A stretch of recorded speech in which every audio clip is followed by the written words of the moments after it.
আসসালামু আলাইকুম। ক্লাস 8-এর ইতিহাসের ক্লাসে আজ তোমাদের 1857 খ্রিস্টাব্দের যে বিদ্রোহ, সেই বিদ্রোহের ফলাফল এবং বিদ্রোহের প্রকৃতি সম্পর্কে আলোচনা করব। দেখো, এর আগের ক্লাসে আমরা আলোচনা করেছিলাম 1857 খ্রিস্টাব্দের বিদ্রোহের বিভিন্ন কারণ, অর্থনৈতিক কারণ, সামাজিক কারণ, রাজনৈতিক কারণ, ধর্মীয় কারণ এবং প্রত্যক্ষ কারণ। এই সমস্ত কারণগুলো নিয়ে আমরা গত ক্লাসে আলোচনা করেছি। আজ আমরা জানবো যে 1857 খ্রিস্টাব্দে যে বিদ্রোহ হয়েছিল সেই বিদ্রোহের ফলাফল কি ছিল। তাহলে 1857 খ্রিস্টাব্দের বিদ্রোহের ফলাফল বিশ্লেষণ করতে গিয়ে ঐতিহাসিকরা বেশ কিছু কারণ খুঁজে পেয়েছেন। সেই কারণগুলো আমি আলোচনা করছি। দেখো, 1857 খ্রিস্টাব্দের যে বিদ্রোহ, সেই বিদ্রোহের ফলাফলের প্রধান যেটা কারণ বা যেটা ফলাফল প্রধান, সেটা হচ্ছে যে কোম্পানি শাসনের অবসান।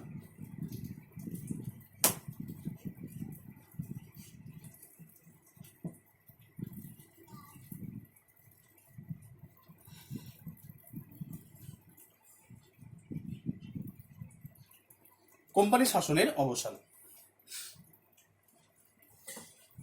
তাহলে আমরা জেনেছি যে 1757 খ্রিস্টাব্দের পলাশী যুদ্ধে ইংরেজ ইস্ট ইন্ডিয়া কোম্পানি কি করেছিল না, ভারতবর্ষে যে সাম্রাজ্য বিস্তার, সেই সাম্রাজ্য বিস্তারের ভিত তৈরি করে এবং তার পরবর্তীকালে 1764 খ্রিস্টাব্দে বক্সারের যুদ্ধে ইংরেজ ইস্ট ইন্ডিয়া কোম্পানি তারা ভারতবর্ষের সাম্রাজ্য বিস্তারের পথ সুগম করে এবং ভারতবর্ষের প্রধান ও প্রতিদ্বন্দ্বী শক্তিতে পরিণত হয়। তাহলে 1757 থেকে 1857 এই 100 বছর ইংরেজরা ভারতবর্ষকে নিজেদের মতো করে শাসন শোষণ করেছিল।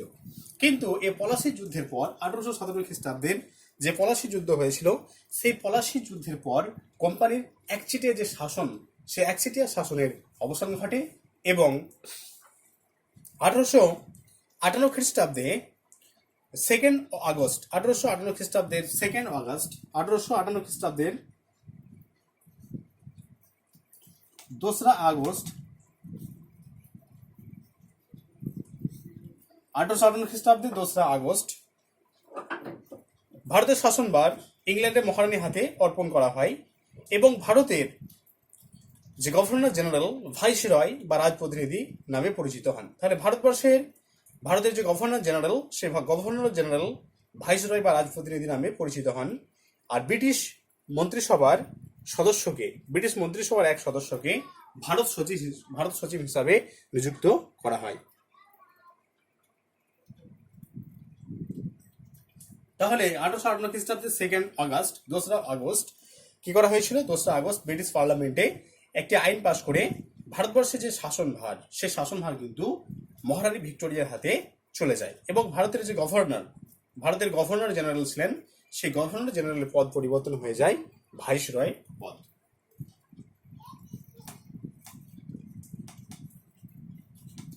ভাইসরয়ের বাংলা হচ্ছে রাজপ্রতিনিধি।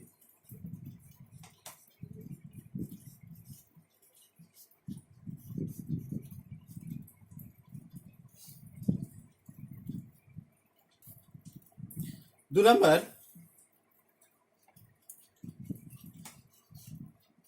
মহারানীর ঘোষণাপত্র।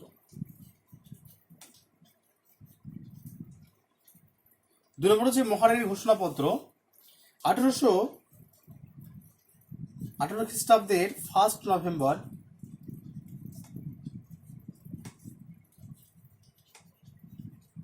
1858 খ্রিস্টাব্দের 1 নভেম্বর কি করা হয়েছিল না, 1858 খ্রিস্টাব্দের 1 নভেম্বর মহারানী ভিক্টোরিয়া ভারতের শাসনভার গ্রহণ করে ভারতবাসীর উদ্দেশ্যে বেশ কিছু নীতির কথা বলেছেন এবং এটি অনুষ্ঠিত হয়েছিল এলাহাবাদে।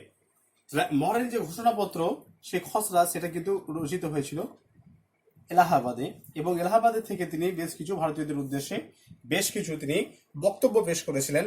সেই বক্তব্যগুলো কি কি বা মহারানীর ঘোষণাপত্রের মূল বিষয়বস্তুগুলো কি কি ছিল না, তিনি যেগুলো ঘোষণা করেছিলেন তার মধ্যে অন্যতম হলো যে ভারতীয় রাজাদের সঙ্গে কোম্পানির যে সমস্ত বাণিজ্যিক চুক্তিগুলো ছিল এতদিন পর্যন্ত, তাহলে ভারতীয় যারা রাজা, সে ভারতীয় রাজাদের সঙ্গে ইংরেজ ইস্ট ইন্ডিয়া কোম্পানির যে সমস্ত বাণিজ্যিক চুক্তিগুলো ছিল এতদিন পর্যন্ত, সেই চুক্তিগুলো সেগুলি রক্ষিত হবে। যেসব চুক্তি এবং সন্ধি ছিল, স্বাক্ষরিত হয়েছিল বা সম্পাদিত হয়েছিল, সেগুলো কিন্তু রক্ষিত হবে। এটা হচ্ছে 1 নম্বর। 2 নম্বর হলো ব্রিটিশ সরকার ভারতে আর কোনো নতুন রাজ্য গ্রাস করতে পারবে না। তাহলে এর আগে আমরা দেখেছি যে বিভিন্ন রাজ্য ছলে বলে কৌশলে বিভিন্ন রাজ্য, দেশীয় রাজ্যগুলো তারা গ্রাস করেছিল, কিন্তু এই 1858 খ্রিস্টাব্দের 1 নভেম্বর মহারানীর ঘোষণাপত্রে একটা নীতি ছিল, একটা নীতি বলা হয়েছিল কি না, দেশীয় রাজ্যগুলো তারা আর গ্রাস করতে পারবে না, দেশীয় রাজ্যগুলো তারা আর গ্রাস করতে পারবে না এই নীতি অনুযায়ী। তারপরে লর্ড ডালহৌসির যে সত্যবিলোপ নীতি, সে ডালহৌসির সত্যবিলোপ নীতি কিন্তু বিলোপ করা হয়েছিল এই মহারানীর ঘোষণাপত্রে। লর্ড ডালহৌসির সত্যবিলোপ নীতি বিলোপ করা হয় বা পরিত্যক্ত হয়। 4 নম্বর হচ্ছে যে ভারতের প্রাচীন প্রথা ও রীতিনীতিকে যোগ্য সম্মান জানানো হয়। ভারতের যে সমস্ত প্রাচীন প্রথা আছে, দীর্ঘদিন ধরে যে সমস্ত প্রথাগুলো চলে আসছিল, সেই প্রথাগুলোকে যথাযোগ্য সম্মান জানানো হয়। আর 5 নম্বর হচ্ছে জাতি ধর্ম বর্ণ নির্বিশেষে যোগ্যতা সম্পন্ন সমস্ত ভারতবাসীকে যোগ্যতা সম্পন্ন ভারতীয় সরকারি চাকরিতে নিযুক্ত হতে পারবে। এখানে কোনো একটা জাতির প্রতি পক্ষপাতিত্ব দেখানো হবে না। যোগ্যতা কিন্তু এখানে হচ্ছে মাপকাঠি, যোগ্যতা হলো এই চাকুরির মাপকাঠি, এবং এক্ষেত্রে জাতি ধর্ম বর্ণ নির্বিশেষে সকলেই কিন্তু চাকুরির সুযোগ পাবে।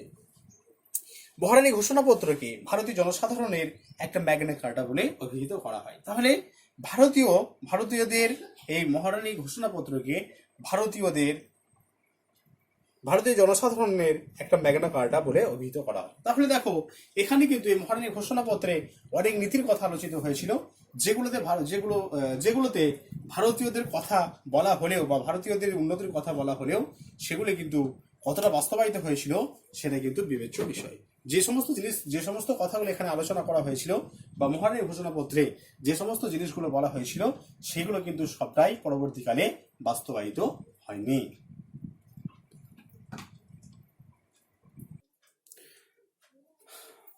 এরপর আছে 3 নম্বরে মুঘল শাসনের অবসান।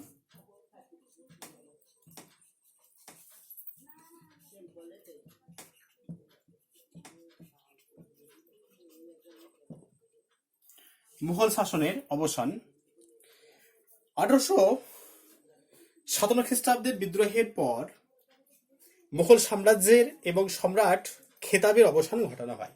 তাহলে 1857 খ্রিস্টাব্দে যে বিদ্রোহ, সেই বিদ্রোহের পর মুঘল যে সম্রাট যারা ছিলেন, সেই মুঘল সম্রাটদের যে খেতাব এবং সম্মান ছিল সেটার অবলুপ্তি ঘটে, এবং শেষ মুঘল সম্রাট দ্বিতীয় বাহাদুর শাহ জাফরকে রেঙ্গুনে নির্বাসন দেওয়া হয়। দ্বিতীয় বাহাদুর শাহ জাফরকে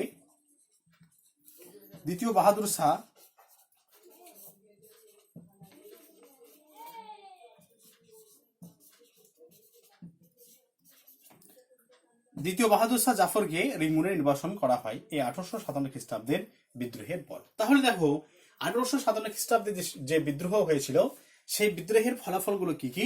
1857 খ্রিস্টাব্দের বিদ্রোহের ফলাফল যদি আমরা বিশ্লেষণ করে যে সমস্ত ফলাফল পাওয়া গেল, সেগুলি হলো কোম্পানির শাসনের অবসান। এতদিন পর্যন্ত ইংরেজ ইস্ট ইন্ডিয়া কোম্পানির ভারতবর্ষে যে শাসন ছিল, সেই শাসনের অবসান ঘটে। 2 নম্বর হচ্ছে মহারানীর ঘোষণাপত্র। মহারানী ভিক্টোরিয়া হাতে এই সময় শাসনভার চলে যায় এবং তিনি বেশ কিছু নীতি কথা বলেছিলেন, যেগুলো আলোচনা করা হলো। আর 3 নম্বর হচ্ছে মুঘল শাসনের অবসান। তাহলে এই 1857 খ্রিস্টাব্দের বিদ্রোহের ফলে মুঘল সম্রাট দ্বিতীয় বাহাদুর শাহ জাফরকে রেঙ্গুনে নির্বাসন করা হয়, এবং দ্বিতীয় বাহাদুর শাহ জাফরকে রেঙ্গুনে নির্বাসন করার সঙ্গে সঙ্গে মুঘল সম্রাটদের যে খেতাব এবং সম্মান ছিল তার অবলুপ্তি ঘটে। এরপর 1857 খ্রিস্টাব্দের যে বিদ্রোহ হয়েছিল, সেই বিদ্রোহের প্রকৃতি সম্পর্কে আমরা জানবো। তাহলে 1857 খ্রিস্টাব্দের যে বিদ্রোহ হয়েছিল, সেই বিদ্রোহের প্রকৃতি সম্পর্কে জানবো। তাহলে 1857 খ্রিস্টাব্দের বিদ্রোহের প্রকৃতি নিয়ে ঐতিহাসিকদের মধ্যে বিভিন্ন রকমের মতভেদ দেখতে পাওয়া যায়। তাহলে এই 1857 খ্রিস্টাব্দের বিদ্রোহকে অনেকজন অনেক রকম ভাবে অভিহিত করেছেন। কে বলেছেন ভারতের প্রথম স্বাধীনতা সংগ্রাম, আবার কে বলেছেন কৃষক বিদ্রোহ, আবার কেউ বলেছেন আবার কেউ বলেছেন সামন্ততান্ত্রিক প্রতিবাদ, আবার কেউ এটাকে জাতীয় আন্দোলন বলে অভিহিত করেছিলেন। এরপর প্রথমে আমরা জানবো যে সিপাহী বিদ্রোহ।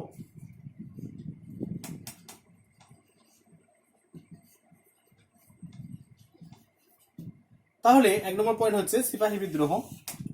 1857 খ্রিস্টাব্দের বিদ্রোহকে যারা সিপাহী বিদ্রোহ বলে অভিহিত করেছিলেন তারা হলেন ইংরেজ ঐতিহাসিক চার্লস রেক্স হোমস।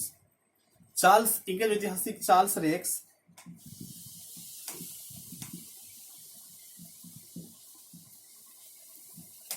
হোমস,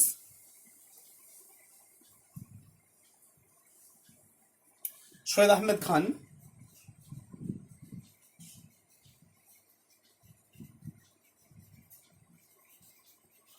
প্রমুখ ব্যক্তিরা 1857 খ্রিস্টাব্দের বিদ্রোহকে সিপাহী বিদ্রোহ বলে অভিহিত করেছেন। 1857 খ্রিস্টাব্দের যে বিদ্রোহ, সেই বিদ্রোহকে সিপাহী বিদ্রোহ বলে অভিহিত করেছেন। তাদের বক্তব্য কি? তাদের বক্তব্য হলো এই Charles Rex, Holmes, Syed Ahmed Khan, তারপর দাদাভাই নওরোজি, এই সমস্ত ব্যক্তিরা 1857 খ্রিস্টাব্দের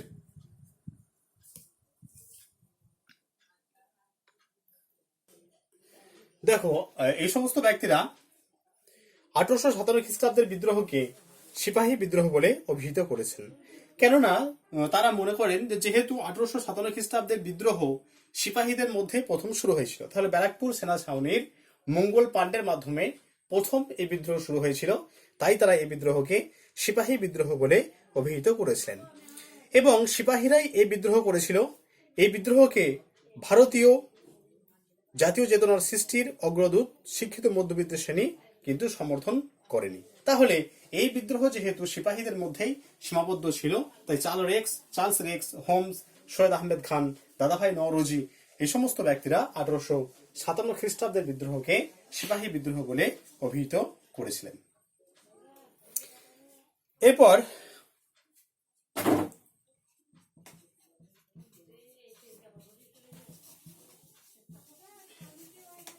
জাতীয় বিদ্রোহ। 1857 খ্রিস্টাব্দের বিদ্রোহকে কেউ কেউ আবার জাতীয় বিদ্রোহ বলে অভিহিত করেছিলেন। 1857 খ্রিস্টাব্দের বিদ্রোহকে যারা জাতীয় বিদ্রোহ বলে অভিহিত করেছিলেন তাদের মধ্যে অন্যতম হল নর্টন ম্যালেসন,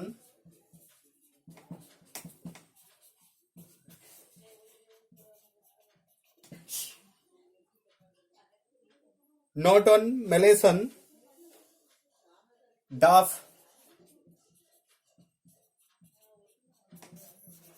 জন কে প্রমুখ। তাহলে 1857 খ্রিস্টাব্দের বিদ্রোহকে যারা জাতীয় বিদ্রোহ বলে অভিহিত করেছিলেন তাদের মধ্যে অন্যতম হল নর্টন, ম্যালেসন, ডাফ, জন কে। এরা 1857 খ্রিস্টাব্দের বিদ্রোহকে এরা জাতীয় বিদ্রোহ বলে অভিহিত করেছিলেন। কারণ ভারতের বিভিন্ন অঞ্চলের জনগণ এতে স্বতঃস্ফূর্তভাবে অংশগ্রহণ করেছিল। তাহলে দেখো, ভারতবর্ষের বিভিন্ন অঞ্চলের যারা জনগণ, সে বিভিন্ন অঞ্চলের জনগণ কিন্তু এই বিদ্রোহে স্বতঃস্ফূর্তভাবে অংশগ্রহণ করেছিল, কেউ কাউকে কিন্তু এই বিদ্রোহে যোগদান করার জন্য বাধ্য করেনি। তাই তারা মনে করেন যে 1857 খ্রিস্টাব্দে যে বিদ্রোহ, সেই বিদ্রোহ ছিল জাতীয় বিদ্রোহ। বিদ্রোহীরা দিল্লিতে বাহাদুর শাহ জাফরকে ভারত সম্রাট বলে তারা ঘোষণা করেছিলেন এবং কোম্পানির শাসনের অবসান ঘটানোর জন্য তারা উদ্বুদ্ধ হয়ে পড়েছিলেন বা তারা কোম্পানির শাসনের অবসান ঘটানোর চেষ্টা করেছিলেন। তাই একে জাতীয় বিদ্রোহ বলাই যুক্তিযুক্ত। তাহলে এই নর্টন, ম্যালেসন, ডাফ, জনকে, এই সমস্ত যারা ঐতিহাসিক তারা বলছেন যে 1857 খ্রিস্টাব্দের বিদ্রোহ হলো জাতীয় বিদ্রোহ। কেননা এই ভারতবর্ষের সর্বস্তরের মানুষ বা বিভিন্ন এলাকার মানুষ এই বিদ্রোহে স্বতঃস্ফূর্তভাবে অংশগ্রহণ করেছিলেন, কেউ কাউকে এই বিদ্রোহে অংশগ্রহণ করার জন্য জোর করেননি।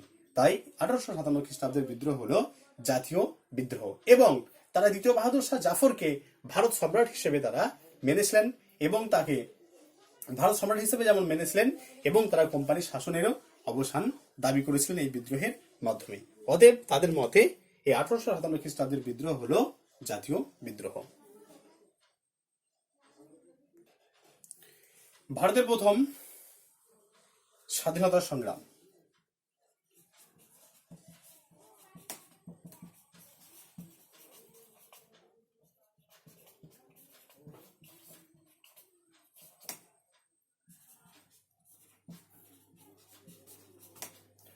ভারতের প্রথম স্বাধীনতা সংগ্রাম।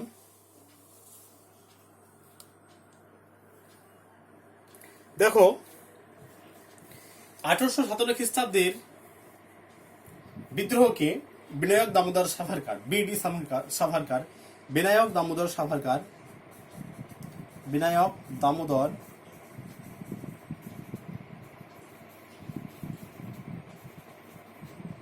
বিনায়ক দামোদর সাভারকার প্রথম ভারতের স্বাধীনতা সংগ্রাম বলে অভিহিত করেছিলেন।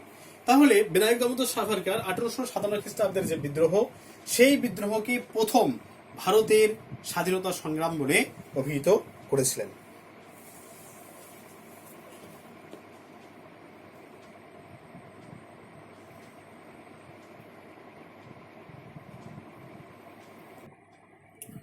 চার নম্বর হলো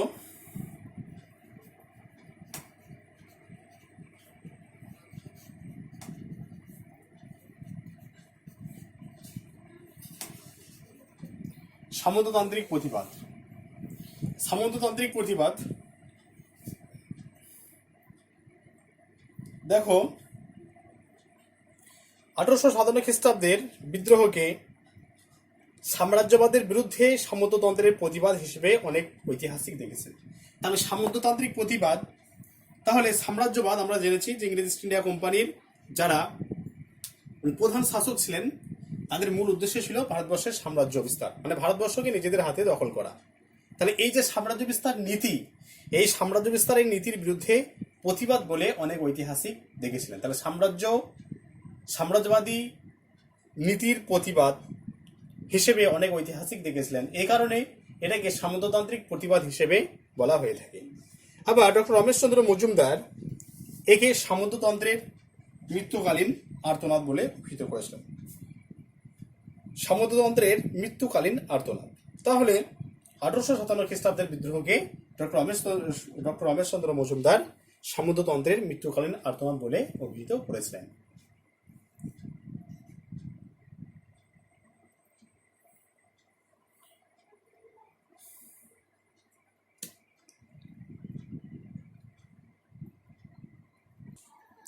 আঠারোশো সাতান্ন খ্রিস্টাব্দের বিদ্রোহকে কি জাতীয় বিদ্রোহ বা স্বাধীনতা সংগ্রাম বলা যায়? 1857 খ্রিস্টাব্দের যে বিদ্রোহ হয়েছিল, সে 1857 খ্রিস্টাব্দের বিদ্রোহকে কি জাতীয় বিদ্রোহ বা স্বাধীনতা বলা যায়? দেখো, বিষয়টা একটা বিতর্কিত বিষয়। 1857 খ্রিস্টাব্দের যে বিদ্রোহ, সেই বিদ্রোহ কি জাতীয় বিদ্রোহ বা স্বাধীনতা সংগ্রাম, এটা হলো একটা বিতর্কিত বিষয়। তবে এই বিদ্রোহের মধ্যে যে সমস্ত বৈশিষ্ট্য আমরা খুঁজে পাই সেগুলো হলো, এই বিদ্রোহের কিন্তু বিস্তৃতি ছিল ব্যাপক। শুধু একটা মাত্র পার্টিকুলার দিল্লি বা তার সন্নিহিত অঞ্চলের মধ্যে কিন্তু এই বিদ্রোহটা সীমাবদ্ধ ছিল না, এর বিস্তৃতি ছিল ব্যাপক একটা দিক। আবার ব্রিটিশ ভারতীয় সেনার প্রায় অর্ধেকের এখানে অংশগ্রহণ করেছিল। তাহলে যে সমস্ত ভারতীয়রা ব্রিটিশদের অধীনে সেনাবাহিনীতে চাকরি করতেন, তারা কিন্তু সবাই কিন্তু এই আন্দোলনে অংশগ্রহণ করেনি, তাদের অর্ধেক অংশ এই আন্দোলনে অংশগ্রহণ করেছিলেন। আবার বিভিন্ন শ্রেণীর মানুষের এই বিদ্রোহকে সমর্থন, বিভিন্ন শ্রেণীর মানুষ এই বিদ্রোহকে সমর্থন করেছিল, এবং এই বিদ্রোহকে সমর্থন করার সঙ্গে সঙ্গে এই বিদ্রোহকে শুধু সমর্থনও নয়, তারা এই বিদ্রোহে কিন্তু স্বতঃস্ফূর্তভাবে যোগদানও করেছিল। আবার এই বিদ্রোহে হিন্দু মুসলিম ঐক্য দেখা যায়, হিন্দুদের সঙ্গে সঙ্গে মুসলিমরাও কাঁধে কাঁধ মিলে কিন্তু এই বিদ্রোহে অংশগ্রহণ করে। জাতীয় চেতনার স্ফুরণ ঘটেছিল এই বিদ্রোহের মাধ্যমে। বিদ্রোহীদের ইংরেজ শাসন অবসানের লক্ষ্য ছিল, যারা বিদ্রোহী ছিলেন তাদের প্রধান লক্ষ্য ছিল যে ইংরেজ শাসনের অবসান ঘটানো। আবার বিদ্রোহ দমনে সরকারের ব্যাপক যুদ্ধ পরিচালনা এবং নিষ্ঠুর দমননীতি প্রভৃতি বৈশিষ্ট্যের জন্য এই বিদ্রোহকে জাতীয় বিদ্রোহ বা ভারতের স্বাধীনতা সংগ্রামও বলা যায়। এই বিদ্রোহ কিন্তু একটা নিছক সিপাহী বিদ্রোহ ছিল না। তাহলে এই বিদ্রোহ 1857 খ্রিস্টাব্দের বিদ্রোহকে সিপাহী বিদ্রোহ বলা হলেও এটাকে একটা নিছক সিপাহী বিদ্রোহ বলা যায় না। যদি নিছক সিপাহী বিদ্রোহ হতো তাহলে শুধুমাত্র এই বিদ্রোহ সিপাহীদের মধ্যেই সীমাবদ্ধ থাকতো, কিন্তু আমরা বিশ্লেষণ করে দেখেছি যে জাতি ধর্ম বর্ণ নির্বিশেষে সর্বস্তরের মানুষ, তেলি কামার কুমোর ছুতো রাজমিস্ত্রি চাষি, সমস্ত ধর্মের বর্ণের বুদ্ধিজীবী, সমস্ত ধর্মের বর্ণের মানুষ এই বিদ্রোহে কিন্তু স্বতঃস্ফূর্তভাবে অংশগ্রহণ করেছিল। কেউ আর কেউ জোর করেনি যে তোমাকে অংশগ্রহণ করতেই হবে। অতএব আমরা বলতে পারি যে 1857 খ্রিস্টাব্দের বিদ্রোহ একটা জাতীয় বিদ্রোহ বা স্বাধীনতা সংগ্রাম, সেটা কখনোই কিন্তু সিপাহী বিদ্রোহ নয়, বা সিপাহী বিদ্রোহ এটাকে বলা যায় না। 1857 খ্রিস্টাব্দের বিদ্রোহে হিন্দু মুসলিম ঐক্য,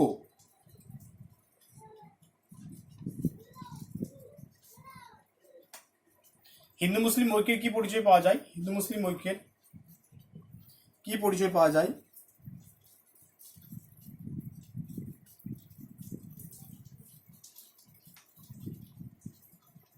1857 খ্রিস্টাব্দের বিদ্রোহে হিন্দু মুসলিম কি ঐক্য পাওয়া যায়, বা হিন্দু মুসলিম ঐক্যের কি পরিচয় পাওয়া যায়?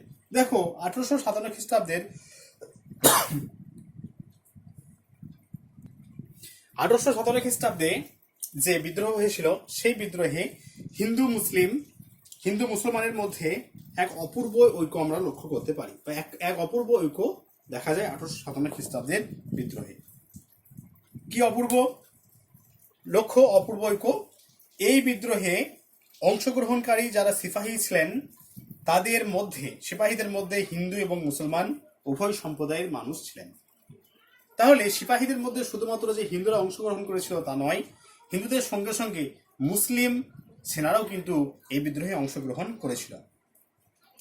আবার এই বিদ্রোহের সবচেয়ে বড় কেন্দ্র উত্তর ভারত। সেই উত্তর ভারতের জনসংখ্যার একটা বড় অংশ ছিল মুসলমান সম্প্রদায়ভুক্ত। সেই বড় সম্প্রদায়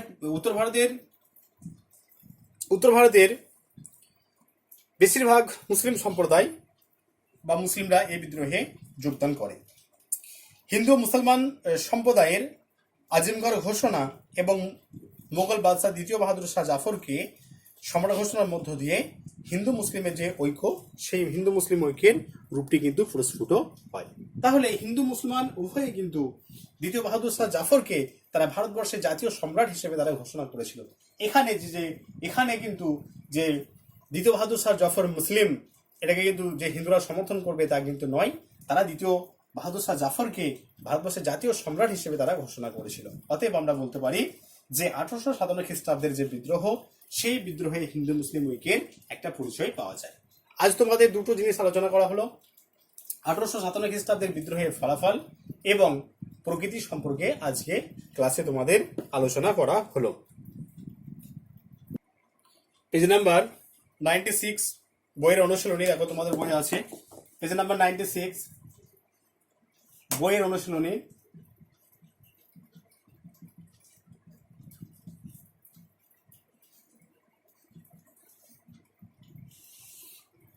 এক আর দুই আলোচনা করে দিচ্ছি। প্রথমে একটা স্তম্ভ আছে, একের দাগে একটা স্তম্ভ আছে। স্তম্ভে যেগুলো সঠিক হবে সেগুলো আমি করে দিচ্ছি। দেখো প্রথম আছে হিন্দু প্যাট্রিয়ট,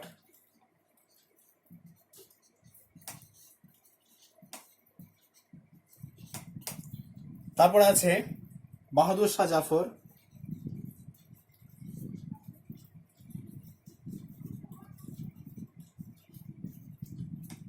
তারপর আছে রাজা রামমোহন রায়,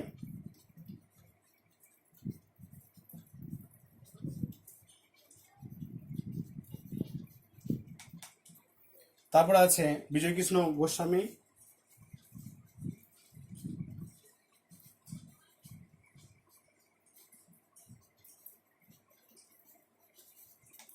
তারপর আছে সাঁওতাল বিদ্রোহ।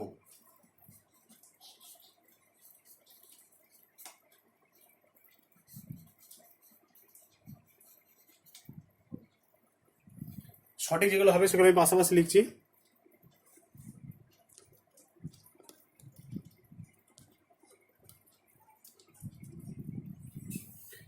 হিন্দু প্যাট্রিয়ট নীল বিদ্রোহ,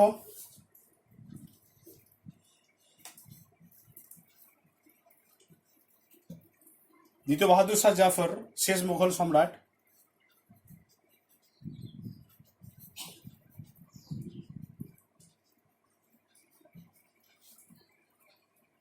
রাজা রামমোহন রায় সতীদাহ বিরোধী আন্দোলন,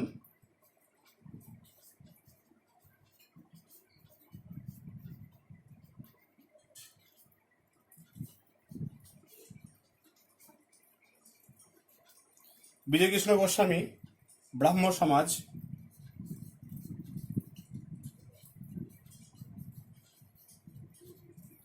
সাঁওতাল বিদ্রোহ সিধু ও কানু।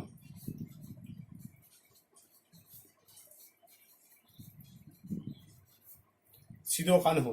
দেখো ম্যাচিংটাও দেখে নাও। হিন্দু ফ্যাক্টরি নীল বিদ্রোহ, বাহাদুর শাহ জাফর শেষ মোগল সম্রাট, রাজা রামমোহন রায় সতীদাহ বিরোধী আন্দোলন, বিজয়কৃষ্ণ গোস্বামী ব্রাহ্ম সমাজ, সাঁওতাল বিদ্রোহ সিধু ও কানহু। বেমানান, দুই দিকে আছে বেমানান।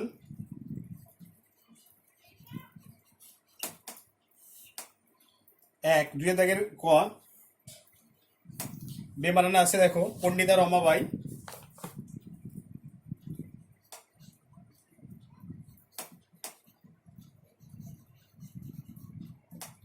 পণ্ডিতা রমাবাই, বেগম রোকেয়া সাখাওয়াত হোসেন,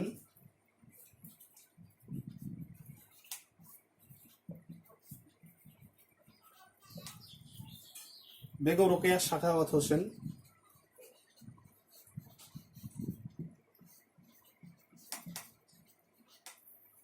তারপরে আছে ভগিনী শুভলক্ষ্মী,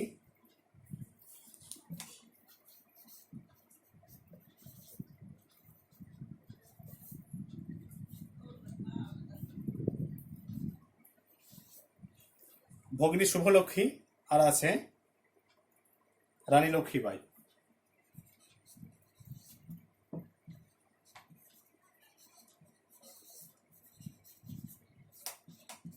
তাহলে এখানে বেমানান হলো রানী লক্ষ্মীবাই। রানী লক্ষ্মীবাই হলো বেমানান। ক্ষয়ে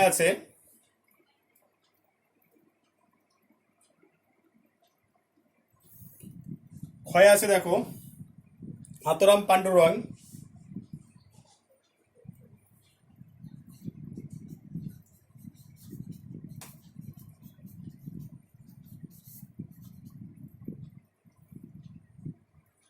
আতরাম পাণ্ডুরং, মহাদেব গোবিন্দ রানাডে,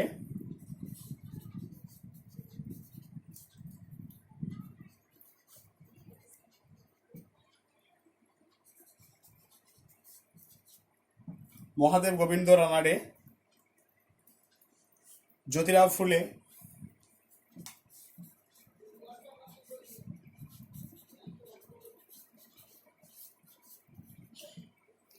তারপরে আছে বীরসালিঙ্গম পান্তুলু,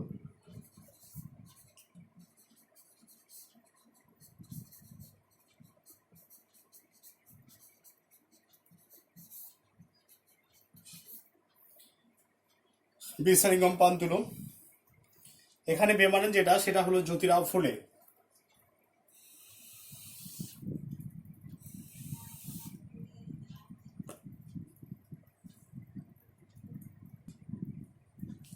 এরপর আছে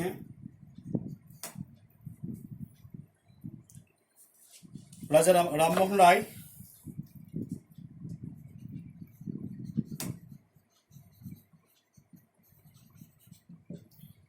রায়, দেবেন্দ্রনাথ ঠাকুর,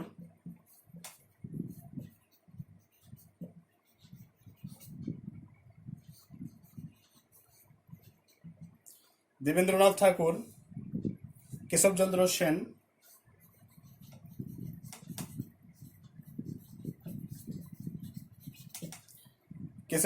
সেন, দয়ানন্দ সরস্বতী।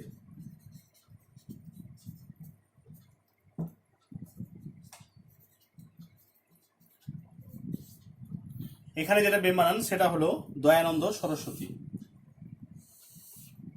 রামমোহন রায়, দেবেন্দ্রনাথ ঠাকুর, কেশবচন্দ্র সেন, দয়ানন্দ সরস্বতী। এখানে বেমানান হলো দয়ানন্দ সরস্বতী।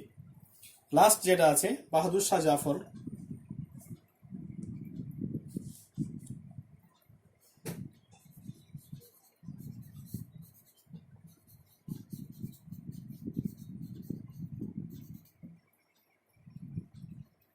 বাহাদুর শাহ জাফর,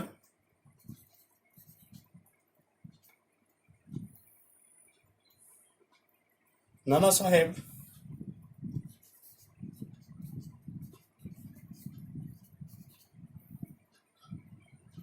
তিতুমির,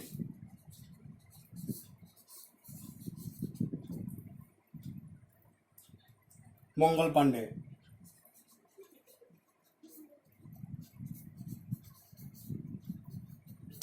এখানে বেমানান হলো তিতুমির। তোমাদের